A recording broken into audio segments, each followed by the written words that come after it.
All right, Sam Spiegelman, Rivals.com, here with Ezra, one of the top centers in the country out of Lakeview Centennial in Garland, Texas. Ezra, we met about a little under a year ago, didn't even have an offer. Now you got an offer sheet that, goes with any center in the entire country.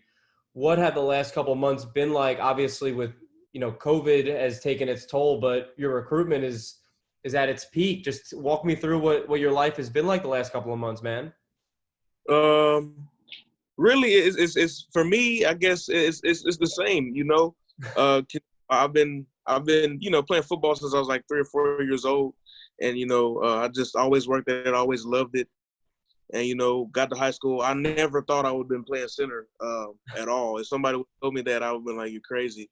But some things, then I got moved to center, and Coach Miller and Coach Ant and everybody, they kept on telling me to just trust it, Ezra, trust it. It got hard some days. I was like, man, I don't know if I could play this position. They told me to, keep on going, keep on doing what I'm doing, and that I'm gonna be all right. And so I just kept on trusting it, and then recruitment started popping off, and I was like, man, this is God, man. No question. You said you never imagined playing center. What position did you see yourself at? Ever since Pee Wee, I've been playing on a D line, of course. Okay. I'm a line guy, and then I played a little tight end too, a little linebacker, and then we got into high school. Of course, I got a little taller, got a little bigger, and then freshman year I played both sides because they were short on a couple of offensive linemen, so I played on both sides of the ball. And then going into my sophomore year, of course, going into varsity, they needed O linemen. Coach Miller needed O linemen, and so he got me in there. I started at right tackle, played really the whole season at right tackle. I was liking it. It was cool out there. And then towards the end of the year, our senior center got injured, so that's when Coach Miller moved me to center. And once I got there, at first it was a little rocky. I was like, okay, I'm getting the hang of this. But once I got the hang of it, it was fun from there on out. I just had fun snapping the ball and, blocking. It was, I just started having fun. And then once, as time went on, recruitment started to pick up, and I was like, man, all glory to God. Does it feel rewarding? I mean, like you said, you wanted to play D-line, then you went to tight end, you wanted to play linebacker, but there was a need at center. You went in and to become, one of the best at your position now nationally. Does it feel like, maybe I didn't see it at first, but I'm glad things worked out the way it did. Yes, sir. I'm extremely grateful.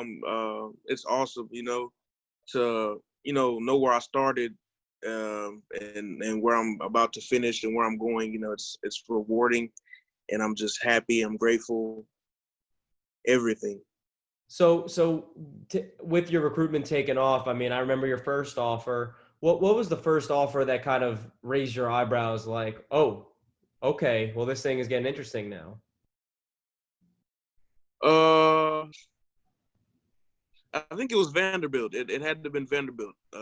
Once I got the offer from Vanderbilt, that's an SEC school, so I was like, wow, okay. Now it's time to keep on working. Work even harder. So that's how I thought of it. Being that first SEC school to take a chance on you, how has that relationship with Vanderbilt kind of morphed over the last couple of months now that more offers have come in, but Vanderbilt was still that first SEC offer to jump in? Of course, their coach staff is awesome. I love Coach Pete. I love Coach Mason. I love all of those guys, and our relationship is still strong to this day. What schools? I mean, obviously there's more time to kind of chat with coaches because you're not really supposed to leave the house too much. Right. Who do you kind of find yourself? Which coaches, which schools do you find yourself kind of chatting with the most? Of course, I talk a lot with Coach 2J from UVA, a lot with Coach M from ASU, awesome dude, and Coach Johnson from Missouri, he's awesome as well, and then Coach Ellerby from UCF. Those are the guys I really talk to a lot. I'm at least hear from them either once or twice within a couple of days. You know, when you say Coach M, I mean, I know you're talking about Coach Mawai, who's a Hall of Famer at the center position during his time with the NFL. What is it like to kind of converse with, Kevin Mawai, who I view as a Pro Bowler, a Hall of Famer, and he's trying to say, I need to get you in Tempe to kind of anchor my offensive line. What's that been like for you? It's actually been awesome because when I talk to Coach, we don't even talk about football. We don't talk about football at all. We're always talking about, how's your day? What are you doing today?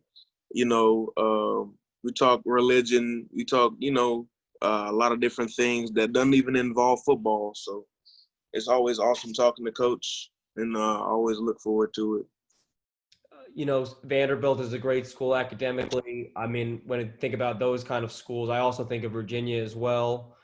What is it like talking to a school like Virginia that's kind of making some noise in the ACC, great academically, and obviously wants you to anchor their middle of their offensive line? Of course, Virginia, they also have an awesome coaching staff, Coach Mendenhall and Coach 2J. We relate in so many ways, and they've been together for a long time, and they're really changing the UVA program. It's just, I mean, it's obvious. You see their record over the past couple of years. They're doing great things. So, it's always talking and learning more about UVA. It's always awesome to do that.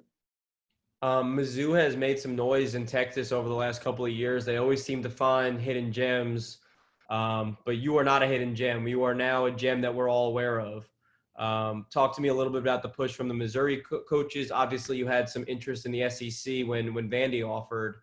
What's it like getting recruited from another SEC school in Missouri that obviously wants you there? Man, there's another awesome coaching staff. A new coaching staff. They're all going to be there for a while. They're changing the program around. The new zoo, the new hype, the new energy. They're getting in there, and they're going to make some noise. I know that to be true for sure.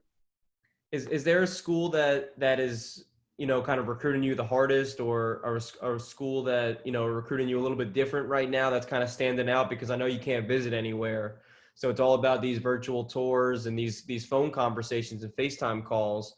Is there one school that's recruiting you just a little bit different or a little bit harder right now?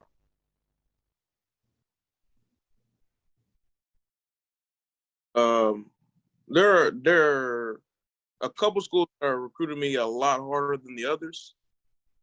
But at the end of the day, and it's still, we all still have good relationships. But at the end of the day, I can't weigh out like school is recruiting me the hardest out of those schools because they're all kind of equal and they're all pretty hard. Okay, last recruiting question for me. Obviously, we just did the same chat with Kamar, who said maybe he could commit in the near future, but Kamar's not going to say anything. For Ezra, what is the timeline for you? Are you still holding out hope for official visits so you can get on the road and see a few of these schools, or are you thinking that maybe before your senior year you can make a decision? It's a possibility that I can make a decision before my senior year because me and my mom are planning to, do a little bit more drive-bys of the college. And so I'm gonna just mix that knowledge with the knowledge I know of the people that I talk to almost every day on Zoom and on FaceTime, and I'm probably gonna make that decision sooner than later.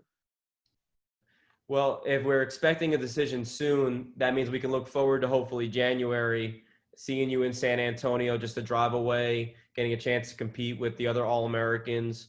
For someone who is, somewhat of a late bloomer with their recruitment, how anxious are you to get to San Antonio, kind of put your skills to the test with other guys, in the same, talent level as you, and kind of continue to kind of establish yourself as one of the best linemen in the country? Yes, sir. And then last thing for me is we just got news about there's going to be a football season in Texas for sure. They can't take that away. How excited were you to kind of get the news, and what are you looking forward to about your senior year, bud? I was hyped up. Of course, it was awesome. Nobody wants to miss playing in their senior year of high school. And so I was, I was happy. What are their goals? Now it's time to go back out there this season and validate the hype. What are some of your goals for your final season?